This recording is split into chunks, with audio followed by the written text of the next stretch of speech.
दिल को छू जाए कहानी चैनल में आपका स्वागत है। आज की वीडियो में मैं आपको सावन के सोमवार के व्रत की कहानी सुनाऊंगी। तो चलिए कहानी शुरू करते हैं।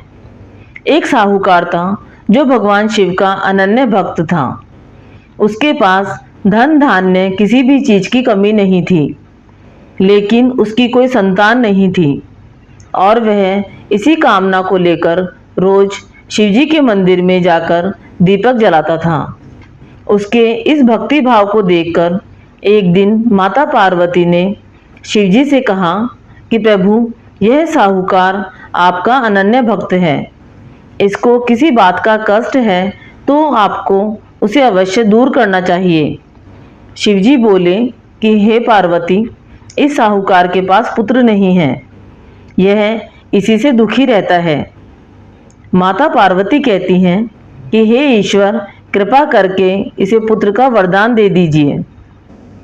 तब भोलेनाथ ने कहा कि हे पार्वती, साहूकार के भाग्य में पुत्र का योग नहीं है। ऐसे में अगर इसे पुत्र प्राप्ति का वरदान मिल भी गया तो वह केवल 12 वर्ष की आयु तक ही जीवित रहेगा। यह सुनने के बाद भी माता पार्वती ने कहा कि हे प्रभु, आपको इस साहूकार को पुत्र का वर देना ही होगा, अन्यथा भक्त क्यों आपकी सेवा पूजा करेंगे। माता के बार बार कहने से भोलेनाथ ने साहूकार को पुत्र का वरदान दिया, लेकिन यह भी कहा कि वह केवल 12 वर्ष तक ही जीवित रहेगा। साहूकार यह सारी बातें सुन रहा था, इसलिए उसे न तो खुशी हुई और न ही दुख हुआ। वह पहले की तरह ही भोलेनाथ की पूजा अर्चना करता रहा। उधर सेठानी गर्भवती हुई और 9वें महीने उसे सुंदर से बालक की प्राप्ति हुई। परिवार में खूब हर्षोल्लास मनाया गया, लेकिन साहूकार पहले ही की तरह रहा और उसने बालक की 12 वर्ष की आयु का जिक्र किसी से नहीं किया। जब बालक 11 वर्ष की आयु का हो गया तो एक दिन साहूकार की सेठानी ने बालक के विवाह के लिए कहा। तो साहूकार ने कहा कि वह अभी बालक को पढ़ने के लिए काशी जी भेजेगा। इसके बाद उसने बालक के मामा जी को बुलाया और कहा कि इसे काशी पढ़ने के लिए ले जाओ और रास्ते में जिस भी स्थान पर रुकना, वहाँ यज्ञ करते और ब्राह्मणों को भोजन कराते हुए आगे बढ़ना। उन्होंने इसी तरह करते हुए रास्ते में एक राजकुमारी का विवाह देखा। जिससे उसका विवाह होना था वह एक आंख से काना था। तो उसके पिता ने जब अति सुंदर साहूकार के बेटे को देखा तो उनके मन में आया कि क्यों न इसे ही घोड़ी पर बिठाकर शादी के सारे कार्य संपन्न करा लिए जाएं। इसके लिए उन्होंने मामा से बात की और कहा कि इसके बदले में वह अथाह धन देंगे। यह सुनकर मामा भी राजी हो गए। इसके बाद साहूकार का बेटा विवाह की वेदी पर बैठा और जब विवाह कार्य संपन्न हो गए तो जाने से पहले उसने राजकुमारी की चुनरी के पल्ले पर लिखा कि तेरा विवाह तो मेरे साथ हुआ है, लेकिन जिस राजकुमार के साथ तुझे भेजा जा रहा है वह तो एक आंख का काना है।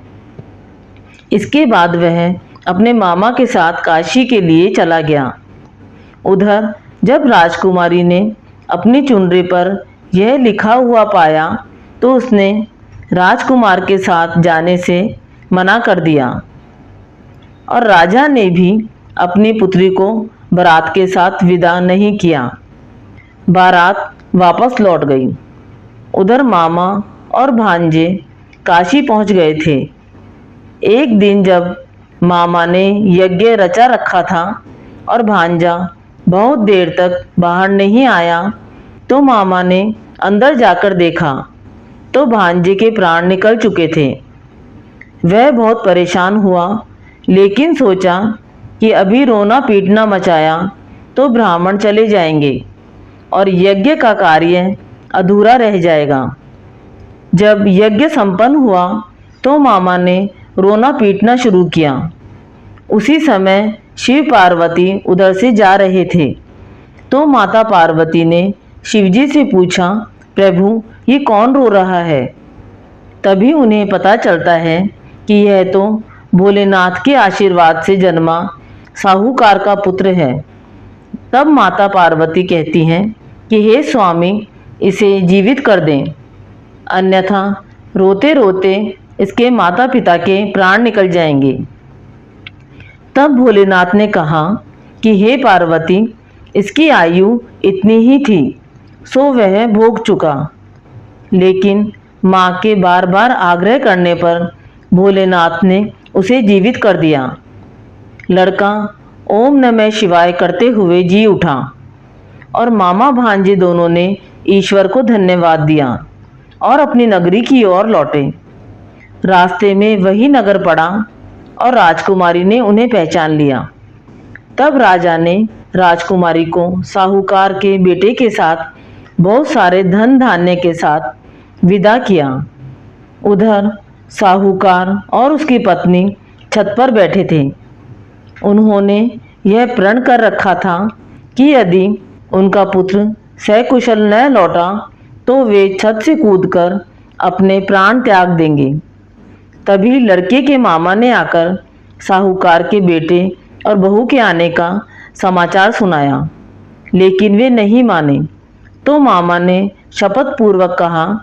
तब वे दोनों विश्वास हो गया उनको और दोनों ने अपने बेटे बहू का स्वागत किया। उसी रात साहूकार को स्वप्न में शिवजी ने दर्शन दिए और कहा कि तुम्हारे पूजन से मैं प्रसन्न हुआ। इसी प्रकार जो भी व्यक्ति इस कथा को पढ़ेगा या सुनेगा उसके समस्त दुख दूर हो जाएंगे और मनोवांछित सभी कामनाओं की पूर्ति होगी।